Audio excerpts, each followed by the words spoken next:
അപ്പോൾ നമുക്കിന്നൊരു ജേണൽ ചെയ്താലോ? നമ്മളെ വീട്ടിലുള്ള കുറച്ച് സാധനങ്ങളൊക്കെ വെച്ചിട്ടാട്ടോ ഞാൻ ജേണൽ ചെയ്യണത്. അത് ഞാൻ എൻ്റെ കയ്യിലൊരു കൊയറ്റ് ഉണ്ടായിരുന്നു. ആ കൊയറ്റ് ഒട്ടിച്ചു കൊടുത്തു. പിന്നെ എൻ്റെ കയ്യിൽ കുറച്ച് പ്രിൻ്റഡ് ആയിട്ടുള്ള ആൽഫബറ്റ്സ് ഉണ്ടായിരുന്നു. അത് HOPE ഹോപ്പ് എന്നുള്ള സാധനം ഞാൻ കട്ട് ചെയ്ത് അത് ഒട്ടിച്ചു കൊടുക്കുന്നുണ്ട്.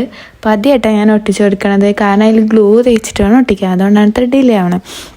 എന്നിട്ട് അതൊക്കെ ഞാൻ ഒട്ടിച്ചു കൊടുത്തു. കുറച്ച് താഴെ മേലേക്കായിട്ടാണ് ഒട്ടിച്ചു കൊടുക്കുന്നത്. അപ്പോൾ കുറച്ച് ഭംഗി ഉണ്ടാവും എന്നുള്ള രീതിയിലാട്ടോ ഒട്ടിച്ചു കൊടുക്കുന്നത്.